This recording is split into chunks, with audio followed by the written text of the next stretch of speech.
I'm Jewish, I'm proud. You want to know who we do bad? Collectively speaking, Jewish men are the worst athletes the good Lord ever put on this earth. And when I say that, we get incensed. I get this. What about Sandy Koufax, Sid Luckman, Hank Greenberg? Yeah, 3 in 400 years. You want to make a big deal about it?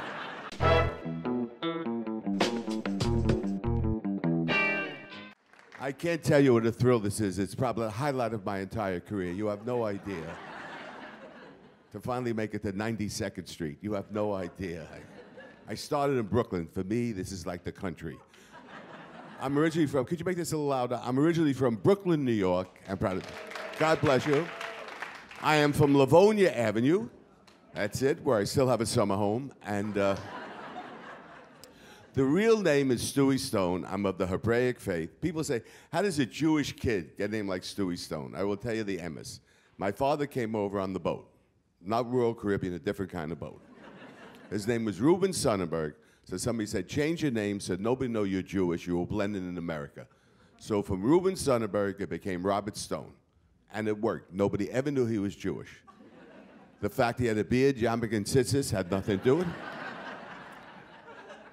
it. I know I can't do that, Joe, in Vegas. Anyway, my father was a failed businessman. He opened a cleaning store in a Hasidic neighborhood.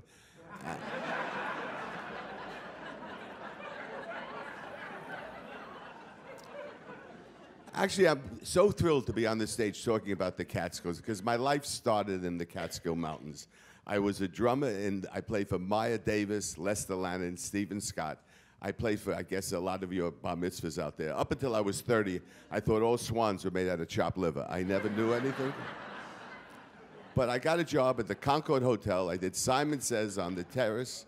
I did the bathing beauty contest, and that's where it all started. I met my lovely wife. I learned to be a comedian. Know where I learned to be a comedian? In the steam room of the Concord Hotel. You ever go to the steam room? 5 o'clock in the afternoon. Who was there? Buddy Hackett, Shecky Green, Myron Cohen, Alan King. We'd all run around telling jokes. Everybody was naked and laughing. Like, well, you were young. You never wore a towel in the steam room. Did you, sir? No self-respecting man. I was proud of my body. You should have seen me back then. I had dark hair. I was skinny. I used to look down. I was happy what I saw. It was pink, it was cute, it was workable. It didn't scare anybody. I'm older now. I go to a steam room, I wear galoshes, an overcoat, a muffler. I look down, I'm not happy what I see anymore. It's not pink anymore. It's got rings around it like a tree. You got one of them too, pal? I'll tell you what I have. I have a turtle, that's what I have, a turtle. Don't laugh, lady. I have a piece of lettuce there for the head to come out. That's... So now the Catskills is in Florida. By applause, how many people out there have a place in Florida? Nobody leaves the city and go to Florida? You know what's great about Florida? They have the prettiest women. Yeah, you ever look at women? Beautiful faces with old necks and old hands. It's amazing what you see.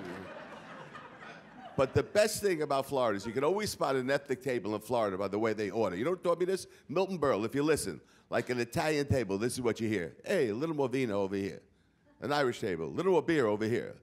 Jewish table, we didn't get any rolls. Can we get some rolls?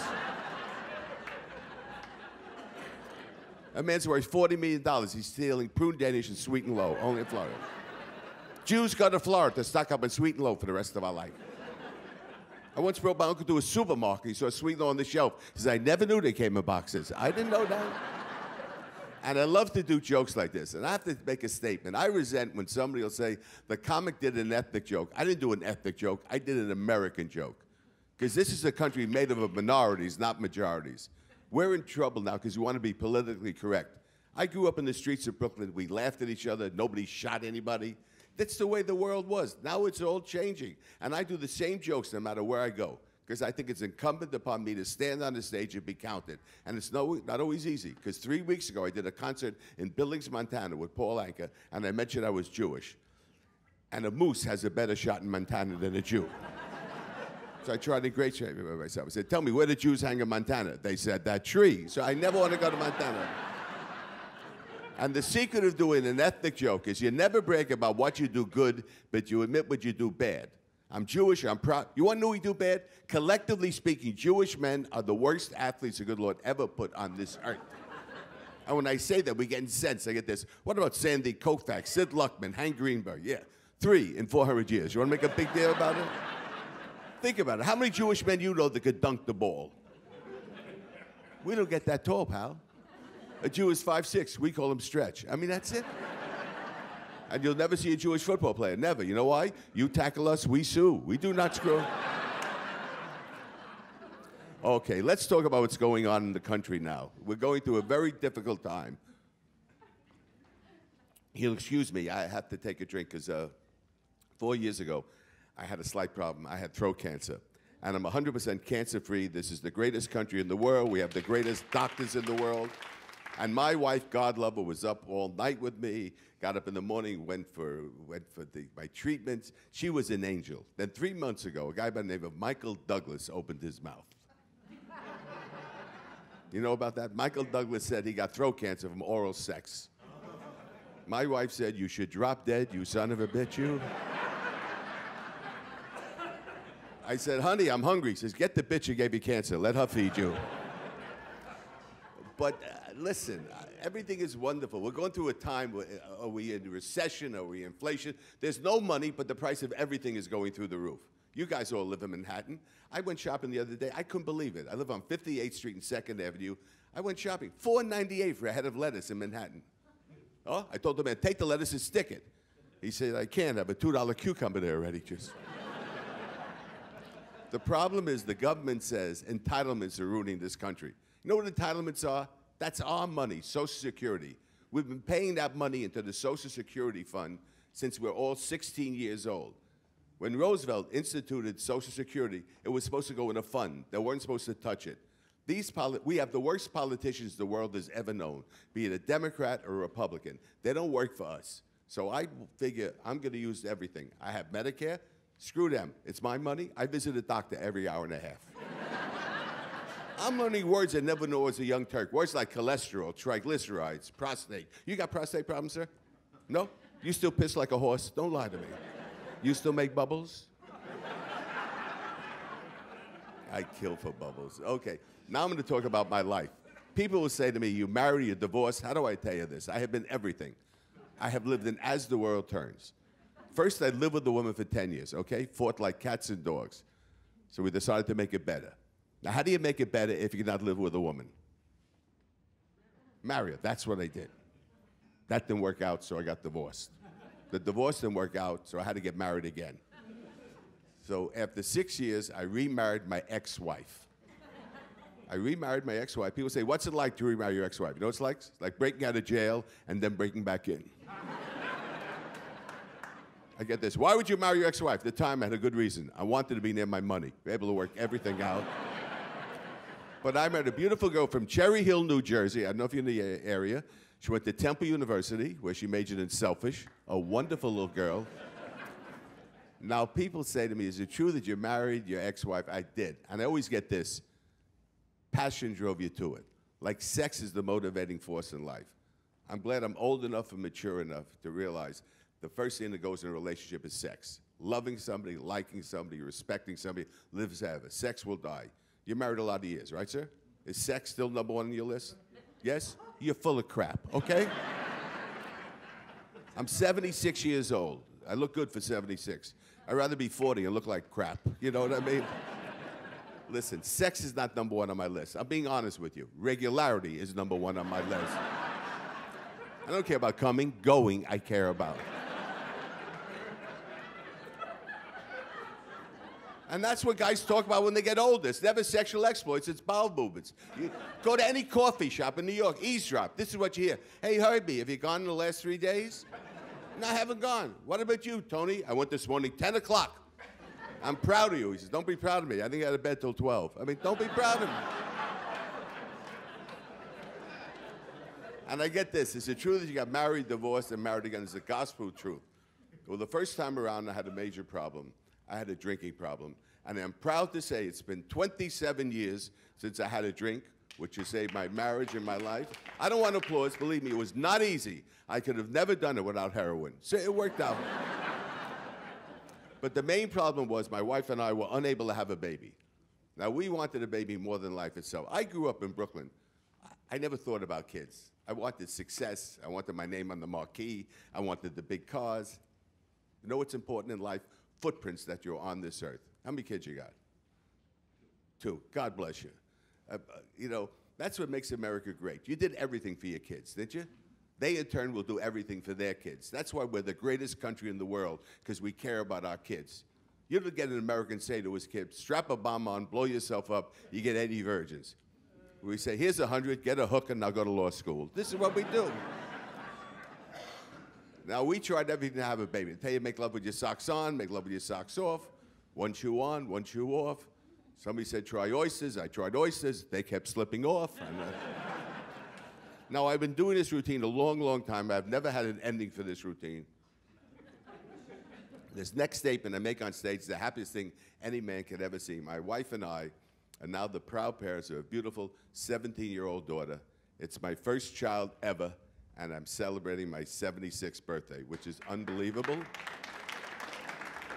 She's a beautiful girl. Her name is Savannah, named after her grandfather, Shmuel. I don't know how to have it. People say to me, what's it like having a child at my age? You know what it's like? It's like having grandchildren that never leave. When she was young, we shared so much. It was so much fun. She wore a diaper. I wore a diaper. It was terrific what happened around them. But the greatest thing about life, my daughter's, I'm godfather to my best friend in life, Frankie Valli. By applause, how many people out there still remember Frankie Valli in the Four Seasons? How many out there have seen Jersey Boys? Great show. Did you see in Jersey Boys where Frankie Valli shook hands with his partner, Bob Gaudio, and they've had a contract for 50 years on a handshake? Is that amazing? No lawyer, nothing, a handshake. That's what America should be. You shake hands with somebody, you give your word, live up to it. Well, 43 years ago, when I first started working with Frankie, we never had a contract. And I'm proud to say, last week we worked at the Borgata Hotel in Atlantic City, and Frankie paid me what he paid me 43 years ago. But anyway, it's so great to be on the stage and talk about the Catskills, because I owe so much to the Catskills, because my life started up there. My father, I lost my father. I didn't lose him. I know exactly where he is. But my father had a dancing studio in Brooklyn, Robert Stone Dance Studio on the corner of Church and Nostrand. I went to Erasmus Hall High School with Barbara Streisand, Neil Diamond. I was Neil Sedaka was the piano player.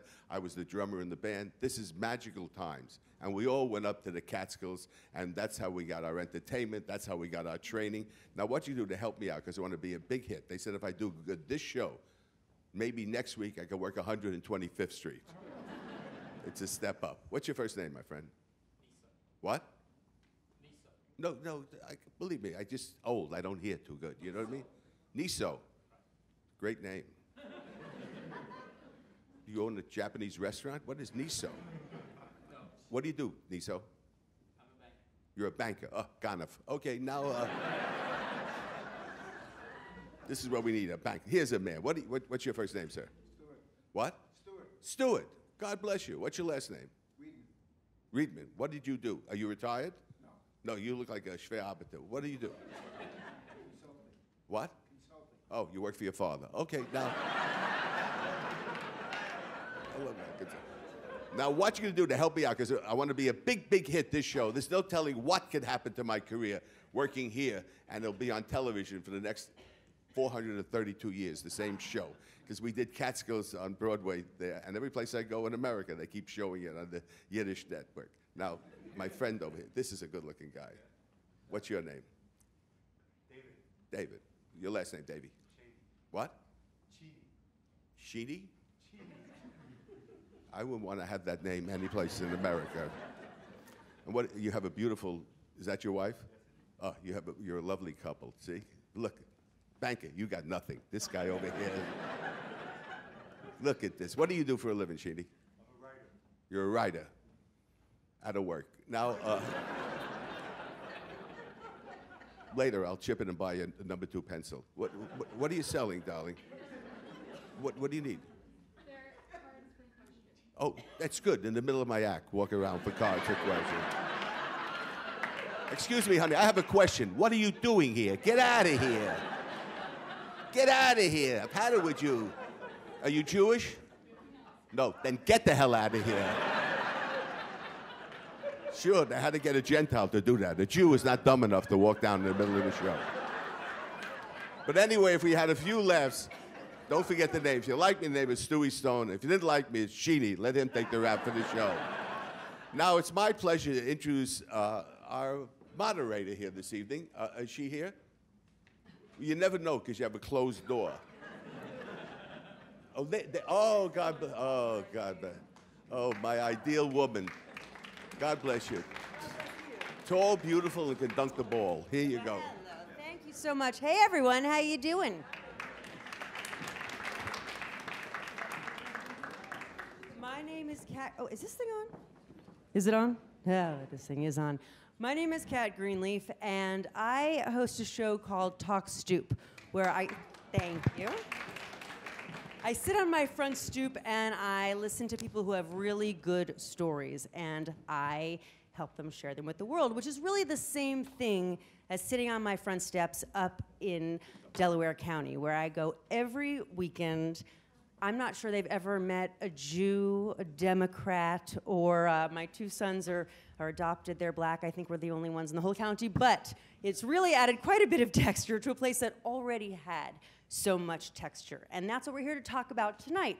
We're talking about the lure of the Catskills. So sort of like a Quaker meeting, let me hear from someone. Just yell out what lures you to the Catskills. One word. Is it the air? Is it the beauty? What is it? All of it. The buffet. Nice. What else? I'm sorry? Lou Jaffe. Okay. Up. Phone on. Come on. What else? What else do you love about the Catskills? People. The people. Perfect. Thank you. Nice segue. So, speaking of people, I have with me some experts about the Catskills, and we've divided the evening into 3 parts. We're going to be talking about entertainment, community, and of course, food. So, because we're discussing then and now, we have a representative from each of those silos from then and now. So everyone, if you'll please introduce yourselves and tell us why you are worthy ambassadors. Good evening. My name is Arnold Graham. I'm vice president and owner of Charles Rapp Enterprises in New York City, one of the largest talent agencies, and we represented many, many of the resorts in Sullivan and Ulster counties. All right, entertainment then, entertainment now. My name is Mitchell Grossinger Etess. I am a 4th-generation member of the Grossinger family. You'll meet my mother in a second. I'm currently the chief executive officer of the Mohegan Tribal Gaming Authority, and even though I'm the future, that's Mohegan's son, for those of you who are confused by the long name, I called Arnold's office so many times to book shows from him that I could still remember his phone number 25 years later. Wow, that's something. I'm Elaine Grossinger Etess. I'm Mitchell's mom, Susan's mom. I was executive vice president of Grossinger's before we sold, and I have wonderful memories, and I hope I'll have the opportunity of sharing some of them with you during the program and perhaps afterwards. My name is Drew Lang. I'm an architect, and I live here in New York City. My connection to the Catskills is I'm developing a 131-acre property in the town of Kerhonkson with 26 houses. My name is Bunny Grossinger, and I was fortunate enough to live 40 years in this magical, wonderful Grossingers. I also saw Mitchell 5 minutes after he was born. Has he changed? Nothing, I was kidding. Moving on. Hi, I'm Emma Tuccillo. I run a blog called And North, which is a curated guide to upstate New York for creative individuals, and we feature people's homes and artist studios, restaurants, shops, outdoor adventures, and we host events as well in the Hudson Valley and Catskills and beyond. Excellent. Well, we're so pleased to have all of you with us, and let's start out with entertainment. I mean, I think we did. Can we get a big round of applause for Stewie, by the way? The original article. So, Arnold, here we are in New York City. This is where all the stars want to be. The clubs are here, and yet there was a draw that brought some incredible comedians and entertainers up to the Catskills. How can you describe that magnetism? Well, the Catskills was the only place that a young entertainer could really break in. If you bombed, they brought you back. Unlike many, many places today, these entertainers have nowhere to learn their craft. They go in or they go on television, they do 2 or 3 minutes.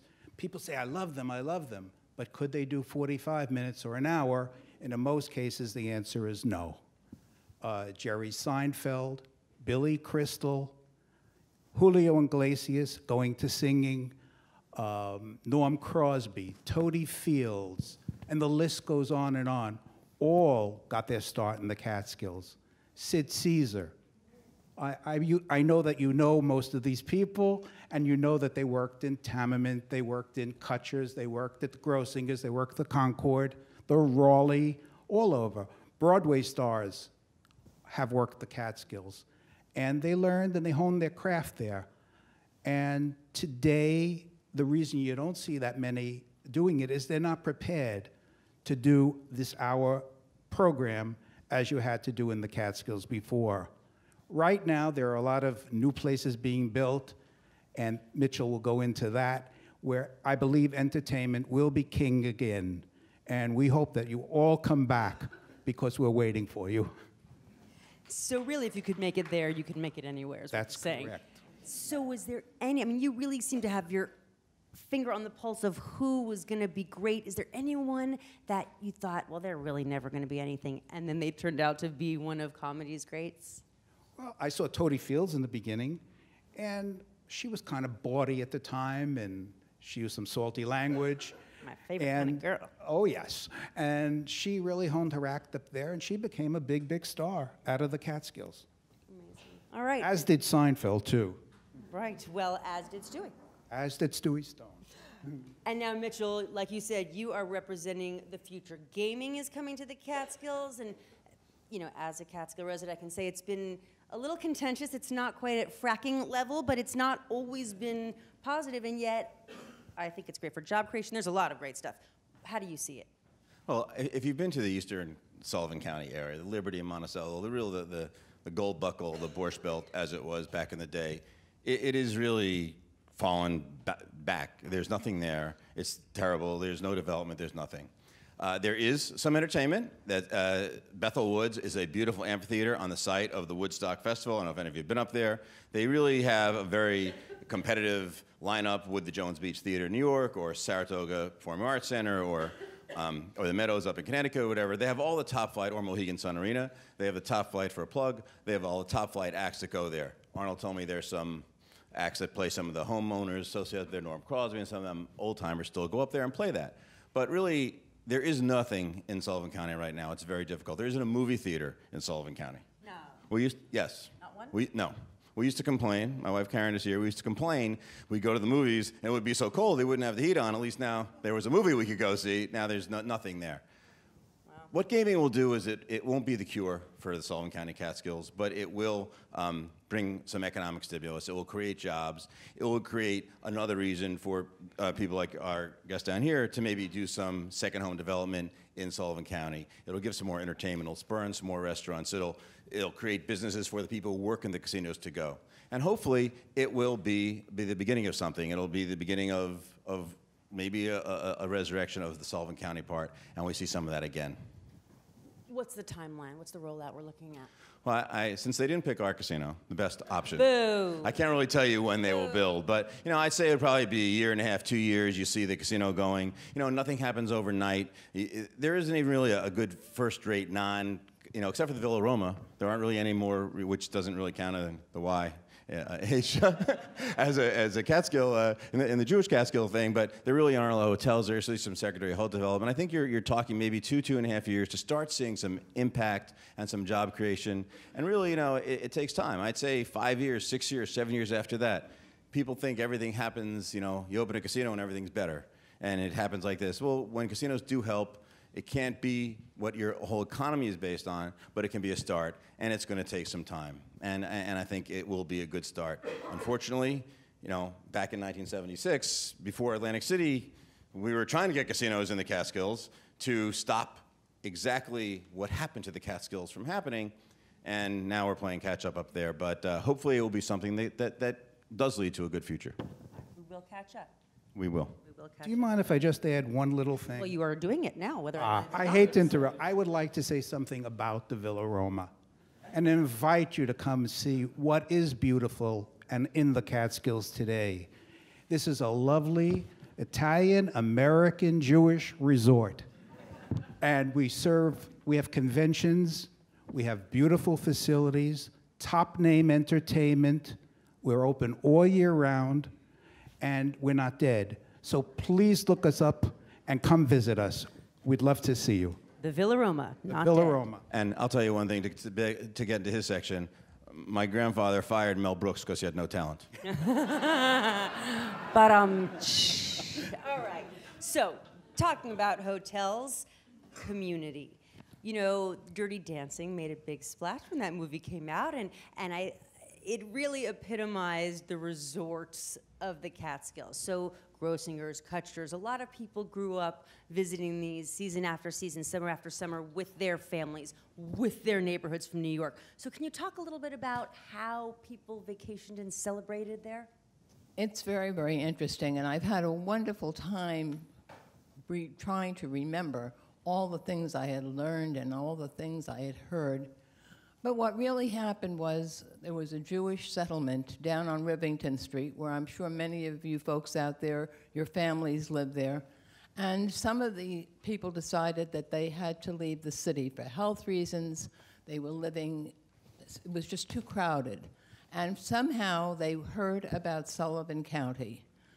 And they went up there. My particular family, my grandfather had been an overseer on an estate in Austria, and so he chose to go up there, and he bought a boarding house, a ramshackled house on a brook, and they thought they would farm, but the land was not fertile, so what were they going to do? And they opened a boarding house. My grandmother was a very good cook, and my mother went up there, and people came for the first summer, and it was wonderful. They loved every minute of it. They had such a big demand, that this wonderful boarding house, that for the second summer, they pitched tents, and the people were delighted to live in those tents. And they slept in the barn. And then we moved up the road and bought a building that is where the site of the hotel was, and whatever's left is still there. And we were in the hotel business because they had electricity and they had indoor plumbing, and people were no longer satisfied with living out in the camping area. And You're so Jews, don't forget. I mean, honestly, camping, please. And I didn't. The Jews camping, that doesn't really Yeah, well, you know, it's not our thing.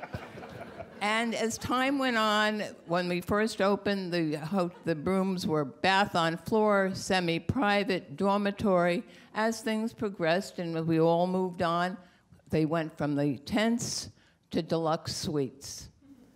But there were so many other things that happened there. How did they get up to Grossinger's, to the Concord, to Kutcher's, to wherever? They first went on the railroad, the O&W from Weehawken. And then there were cars. And when they used to take the train, they were picked up at the railroad station. I remember my grandfather going with a horse and buggy. And then they had touring cars. And then I'm sure many of you remember they would go on Fridays, they would go up, and what did you see on Wurtsboro? All the steamed cars. And then they improved the roads, and we had the throughway. And then it made it very, very easy. But money was very, very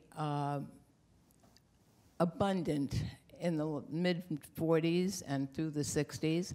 And people decided that they wanted to go, and we had season guests, and we had monthly guests. And I remember when I was a kid, the Railway Express would deliver all these steamer trunks for the people who were coming to spend the summer, to spend a month. Or else the trucks would come up from the garment center with the racks with all the ladies' clothes and the tarps on top of them. And fashion was very, very important. And with all due respect to the comedians, it was a big joke because they would say, Zelda went up to her room to change her clothes to put on her riding outfit because she was going to eat horseradish. That is true story.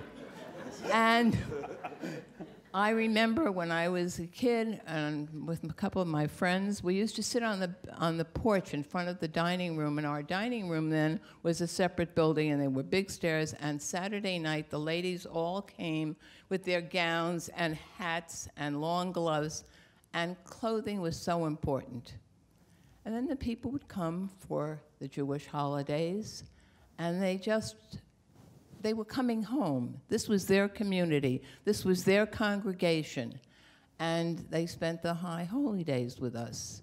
And we had third and fourth generations, the same thing for Passover.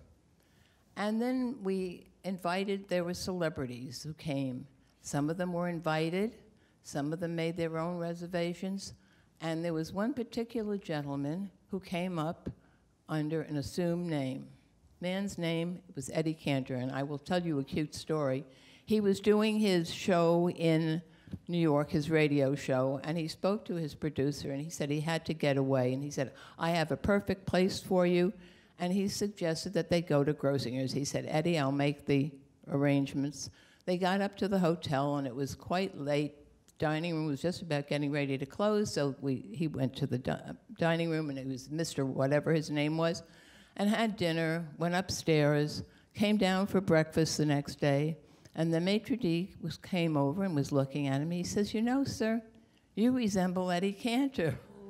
He said, I am.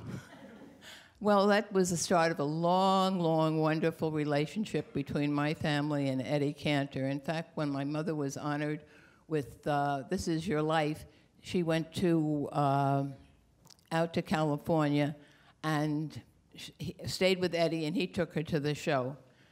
And as time went on, we broadened our vistas. We had international weekends. We had an Italian weekend to introduce our area to the other hotels, to the other communities. So community. Thank you. Community is really at the heart of Grossinger's and all the resorts like that. And people did sort of travel in packs and do the same things year after year. And that's really evolved. And so, Drew, what you're doing is building not communal homes, but single-family homes. And tell us about the appetite of the people going up there now and what they're looking for and what you're offering. Right, well, before I talk about that, I'll just say that as I entered into this endeavor, I found that there was a great deal of resistance on the part of many people initially, due to the fact that there's this very deep-seated history embedded in the Catskills, and it's the association that many people have with the area. When in fact, there's, when people look closely, they dig deeply, there's a very thriving, new, vibrant culture that's taking place, and it's very strong. It's, one could say, just beginning in many ways, and has a long way to go. So people are drawn to the area now for the same reasons that they've always been drawn to the area, because it has tremendous natural beauty. And we all know, as we go up there, that that's going to be preserved forever. Most of the area is preserved parkland. What a lot of people know, but they don't quite register, is that a lot of the area is also farmland. There are roughly 2,000 farmers in the Catskills farming 400,000 acres. So I think what I'm finding is the reason why people are coming to the house to buy the houses that we're selling is because, you know, these underlying reasons, the natural beauty and these new set of offerings, which are very much embedded in the arts and what's now fashionable in the arts, but also because we're providing a high quality offering at a very affordable price, relatively speaking. And so all of the buyers that we're seeing are New York City residents, and they're predominantly weekenders who are buying our houses in order to create a set of experiences for themselves, for their friends, for their families, to have, you know, every weekend throughout the year, during holidays, and to have a set of, I would say, authentic, meaningful experiences where they connect with the place and they connect with each other, and they can't do those things necessarily in the same sort of a way that they do in the city.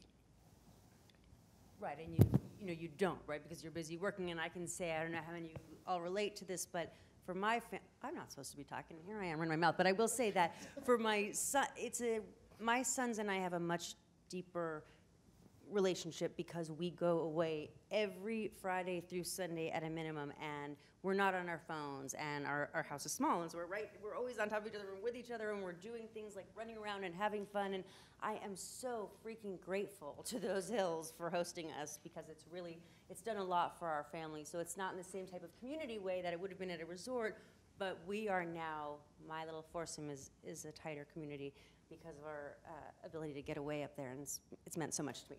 Anyway, food. Let's talk about food. This is a room of Jews. Let's get to it. Now, Bunny, you have been reputed to have fed the masses at Grossinger's, that you're in charge of the menu, that you spent days salting meat. Salting meat? Tell me. I spent actually 1 hour in the kitchens of Grossinger's cooking. Ever? Ever, ever.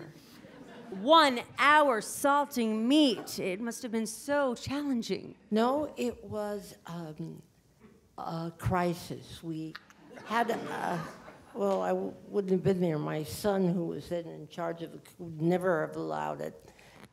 It was during the Passover, and it was the union always used to think that was the exact perfect time to strike. So all the family came out, and I was assigned matzo balls. And there were 3 humongous vats. And you had to take one and then dip it in here, and then the third. And after about a half hour, my arm was like this. I said, you know, this is foolish. You can just go from here to there. And fortunately, Jimmy Grossinger, who is my son and then in charge of the kitchens, came and said, what are you doing? Because the matzo balls were exploding. So I never salted beef. But my God, did I enjoy the food. And I have to tell you how I got there. I met a man on a blind date who was Elaine's brother, and he called me up and said, this is Paul Grossinger. And I said, oh, I'm sorry, you have the wrong number. And I hung up. And he was so intrigued, he called me back, and then I married him. And I'm going to talk a little bit about the Borscht Belt, because it had nothing to do with what the area is like. And you're absolutely right. It was attached to it. I took a look. I thought first I'd bring some beets and some water in a belt to show you that it was a myth, but it was a wonderful one, and comedians latched onto it. But the Jewish food that were associated with it was just marvelous. There are a lot of myths about it, and I'll just kind of quickly go over it. First of all, there is no such thing as Jewish food. Chinese. No, it's the truth. The reason that Jewish food is distinctive is because of the kashrut, the kosher. Jews carried their Jewish food evolved for people wherever they were. So, you know, if you think, and I wish I had a better memory, because I would give you examples of how there are different versions of Jewish food. Like take gefilte fish. In France, it's called quenelles. Dumplings were matzo balls. So you can see how Jews traveled with their tradition, and the culture, and all they did was adapt it to the kashrut. How many here, is there anybody who doesn't know what the kashrut is? It's kosher. And for many people, it means a lot of different things. It's actually a record from the Jewish Bible in the book of Leviticus, and its rules that are set out. And a lot of people say at the time the kashrut was because people were dying using milk and meat on the same plate in the desert, and other people say this or that. Today, it's part of the tradition and the culture and the discipline of being Jewish. You don't have to be kosher to be Jewish, but there are still people who do adhere to it. There are two kinds of associations of Jewish food. There's the Ashkenazi, which was the people who came from Eastern Europe and Russia and probably from Austria-Hungary too. And then there's Sephardim, and those are the Jews who are associated with Spain, Africa, and the Middle East. And the food that was adapted is adapted according to what was natural and indigenous. Like, we make, oh God, you know, the thing you make at Passover with, with wine and apples, and the Sephardim make it with figs and raisins, and but it is so sweet. I made it once, and it wasn't to my taste, but it's pretty good. So, okay, and the myth is that I ever cooked in Grossinger's. the myth dies here. It never happened. The balls exploded. Amen. And we caved to the union as soon as those matzo balls exploded. Over. All right, thank you. And so, now, Emma, you are meeting people every day who are keeping a lot of the traditions alive in terms of what they're growing, the wine that's being made. It's really sort of become a hotbed for artisanal activity in the culinary world, and you are the gal who knows all about it. How do you explain that the Catskills has become a center for all of this? Well, we've been really lucky to travel to lots of different parts of the Catskills and see these really special communities forming. A lot of it does have to do with this beautiful farmland that's there. A lot of people are starting really small-scale organic farms, and it's really quality at the forefront. And in the past, it was really hundreds of dairy farms back in the mid-1900s that were there, and there were large industrialized farms, and those kind of all went bankrupt for the most part, and now there are kind of these pioneer farmers coming in, and they're really fantastic, and they're risking a lot because organic farming is very challenging, but there's a huge market for it. People are very interested in farm-to-table cuisine, and obviously you see in New York City that's such a buzzword that's used all the time, and it can be kind of overused, but I think at the core there's something really wonderful there, wanting to know where your food comes from and wanting to connect with that story and that experience. So I think visiting the Catskills is this amazing way for people to connect with their food, learn where things are being made, and also eat fantastic dishes. So there's great restaurants that are opening in really kind of remote parts of the Catskills that don't have a huge community or that many tourists coming in, but I think that will change because they're becoming great sort of experiences for people to have, and those restaurants are forming very close relationships with the farmers, and a lot of times farmers are growing specifically for those restaurants, so they're kind of supporting each other. The better that one does, the better the other. And we see a huge crossover between these really small-scale experiences, connecting with people, and social media and sort of this online community. People are able to sort of post these beautiful images of their life in the Catskills, these lifestyles that were kind of seemingly unattainable.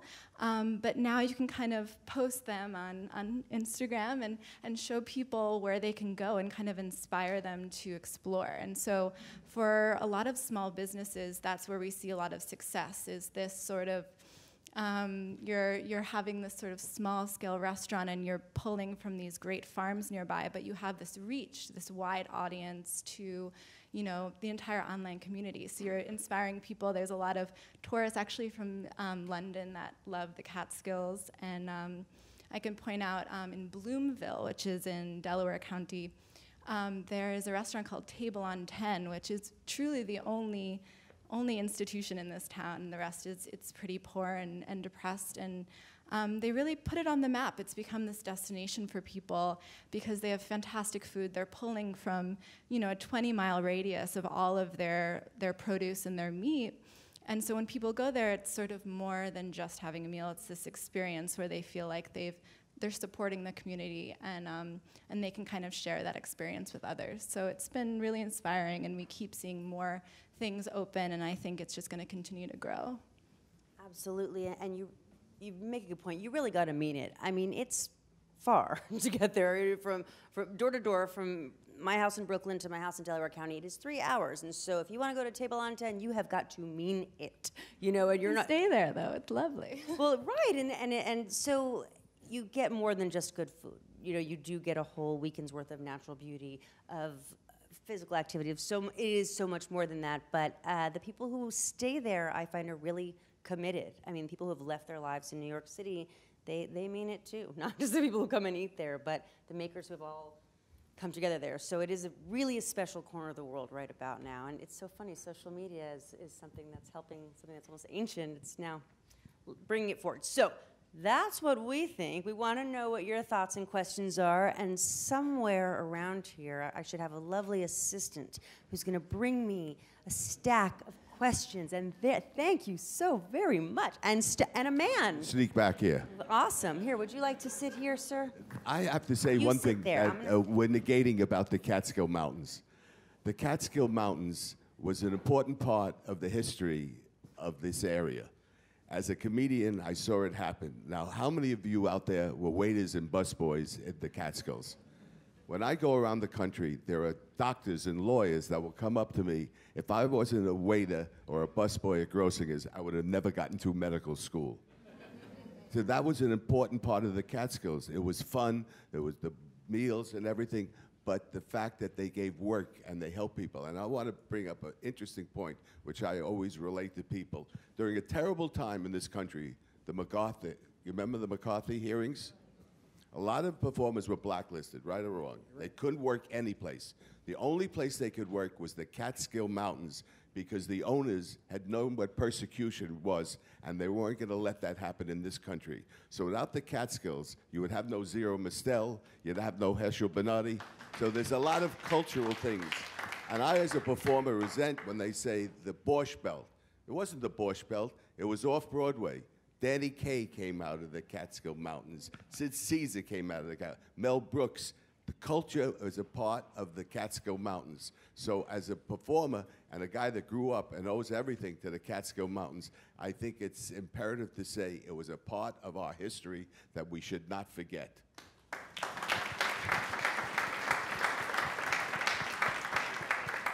So our first question comes for Elaine. Why didn't the hotels try to bring the facilities and programs up to date in the 70s and 80s to appeal to a younger clientele? How come things didn't modernize along with the times? Well, I think we tried. It was kind of a hit and miss because some people wanted A and other people wanted B. And we tried to keep up with the times, with the entertainment and so forth and so on. Activities, the indoor pool, the outdoor pool, the skating, the skiing.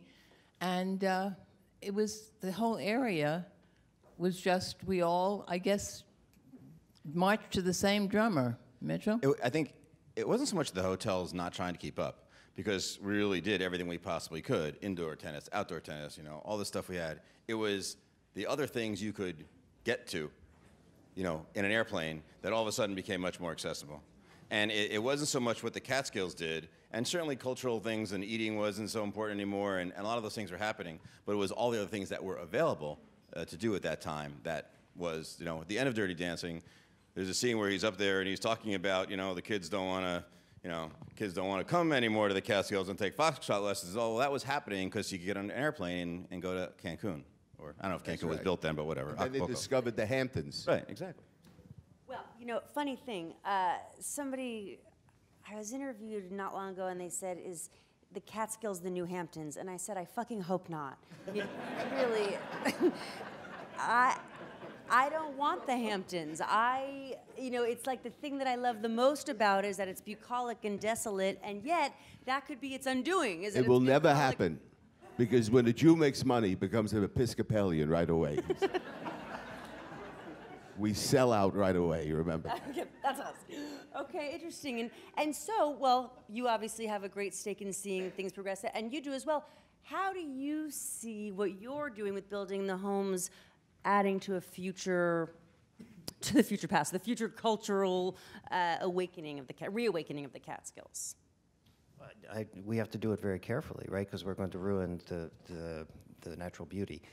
Though it'd be very hard to ruin, I think you're right, because so much of it is preserved, and so much of it is farmland. There's so much land. It is vast, right? So it's very important to approach this type of environment with sensitivity, which is very much what we're doing. And I think what a lot of people, broadly speaking, culturally speaking, are doing as they approach things in the Catskills. They're embracing the inherent strengths of the place, and they're enriching what's there, right? So with architecture, it's quite difficult, but I think we've done a good job nestling our buildings into the natural environment, literally, utilizing the natural materials, working with local people in all sorts of ways, you know, really across the spectrum. And, you know, as long as that sort of thing takes place, then we're all good. So it sounds like there's there's got to be respect for the land, respect for the culture that exists. You know, Mitchell, you grew up really at Grossinger's, and so your culture was one of hospitality. How did that shape obviously your future career in hospitality, but how do the Catskills represent hospitality? Is it still a place where people can be treated civilly and do things like love the land and cultivate the land, or have we moved a little bit too far past that? Well, I think that the Catskills was a great breeding ground. Look, if you can do the Passover check-in, you can do anything. I'm sorry, wait, the what? In the hotel business. What's the Passover chicken? What? Check-in. Check-in, yeah. The Passover chicken, I thought it was a lamb. No, if you can do the Passover check-in, you know, so it's a great training ground. I think that the area has to be, I think there's a spirit of hospitality that was embedded there. I think one of the challenges is going to be that most of the people that were part of that, at least in the Sullivan County region, a lot of them have left. So the area is going to have to embrace the second homes, and it's going to have to embrace things happening. I think as people see the benefits of it, and they understand that hospitality and tourism is important again, and how it can benefit them, they will do it. Look, when I moved to Connecticut, people weren't super excited about having casinos there. But when they realized that all the other industry in our area was going away, eventually people have come to embrace it as it's something that we realize can be part of the economy. And I don't just mean casinos in the Catskills. People want, there's never a place where people wanted casinos more than in Sullivan County. But I think when people realize that the people that come in are our lifeblood, and they'll get back to that spirit that we had back in the old days when everybody in the towns worked in the industry. Yeah, it was an industry town. So, okay, so that sort of widespread industry and is to scale. You now see these little tiny industries, cottage industries springing up. What do you think has the most life in it? What do you think is going to really last longest and employ the most people? I think that's the thing that I personally love so much about the Catskills is forming these really close connections. And I think coming from the city, when there's so much competition, it's very hard to be an artist or really anyone here. And going there, and we'll feature a jewelry designer, and they'll suddenly recommend 5 other jewelry designers down the road, and there is this sort of sense that helping each other really help the area and sort of come back to them in the end. So for me, I definitely believe in these small-scale farms and restaurants, and Airbnb has been actually amazing for upstate because suddenly people have this additional revenue stream from just renting out one of their beautiful historical homes, and it kind of creates an experience for people. So I definitely see young people looking for really unique experiences, something they can connect with, and I think online in our culture, it's so easy to feel disconnected. So I think going upstate is this way to meet people, talk to a stranger, meet the locals. When I visited Bovina for the first time, there's one general store, and I went in, and I'd only been there for a day, and I knew everyone's name by then. It was George and Ruth and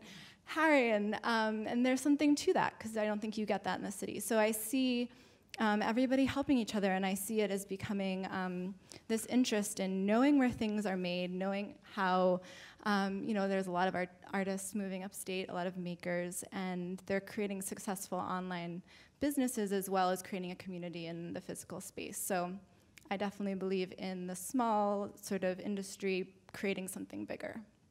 I think Mitchell is right about gaming. But that is going to help the Catskills a great deal, because I worked with Steve Wynn for a long time with Paul Anka, and he flew up to look at the Catskill area, and he thought that was the best area to put a casino, but he wasn't willing to buy anything at that particular point, because the Catskills, you have winter, you have summer, you have the skiing, you have the golf courses there, you have everything there. The Catskills will become a destination. They have the airport nearby. So eventually the Catskills will come back, but not like it did with the hotels, because you can't have 3 meals a day, and you can't have entertainment and everything included. That doesn't exist anymore. I worked the Concord. The biggest thrill they had was to brag who they walked out on. Nice. Oh, Johnny Carson, couldn't stand him. I walked out on him. That was an activity. And they would judge at the Concord. I don't know if you remember, they had 4 doors in back. So as you were working, if people wanted to leave, they'd open one door, and the light would come on stage. The light of the Lord. And then 2 doors would open. And if 4 doors opened, you better get a day job, because it was over for you. But that was part of the Catskills. Complaining was a part of the Catskills. The owners were mad that the busboys were bringing out all the food and laying it on the table. It would go to waste. But that's the magic of the Catskills. And it will come back with gaming. We'll get conventions and all that. It'll take a long time. I will not be around, but it'll be a long time. Kvetching in the Catskills. Fun for everybody. You'll be here. So, does anybody have a memory you'd like to share or a question for any of our panelists? The pickled herring. Pickled herring. You know what I'm going to do? Hold on. What if you're just speaking to the mic, young lady? Pickled herring at Grossinger's for breakfast. Breakfast. Guess who did not make it? And then we asked to bring it home, and they were glad to put it into a jar and let us take it with us. So again, the spirit of hospitality. Anybody else? Anything? Okay, here I go. What was it about running and horseradish?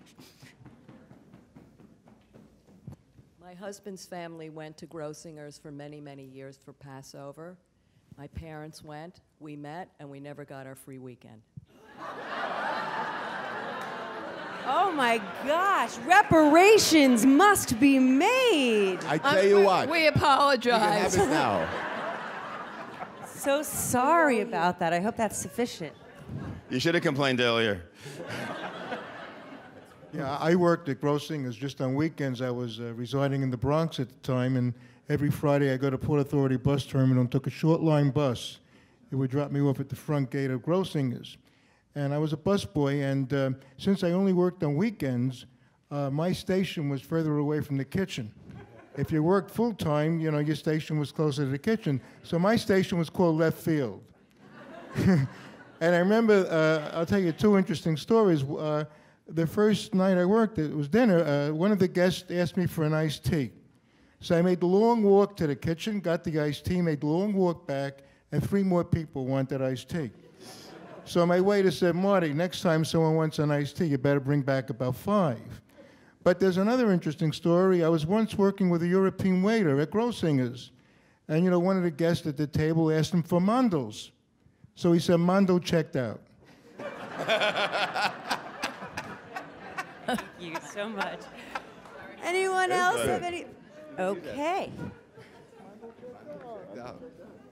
Here you go. I remember my family and I, we used to go to Grossingers for many years for Passover, and the corridors were filled with photos of celebrities. Wherever you walked, you couldn't turn, and there would not be a black and white photo, maybe some color ones, but mostly in black and white. Whatever happened to all those photos and all the other old-time things? Is this microphone on? Yeah. It is. The people who originally bought from us were going to do a museum. So Paul and I took the photos that we wanted, but we left the vast majority of them because what could have been better but to have all of this in a museum with all my mother's artifacts of people, things people gave her and so forth.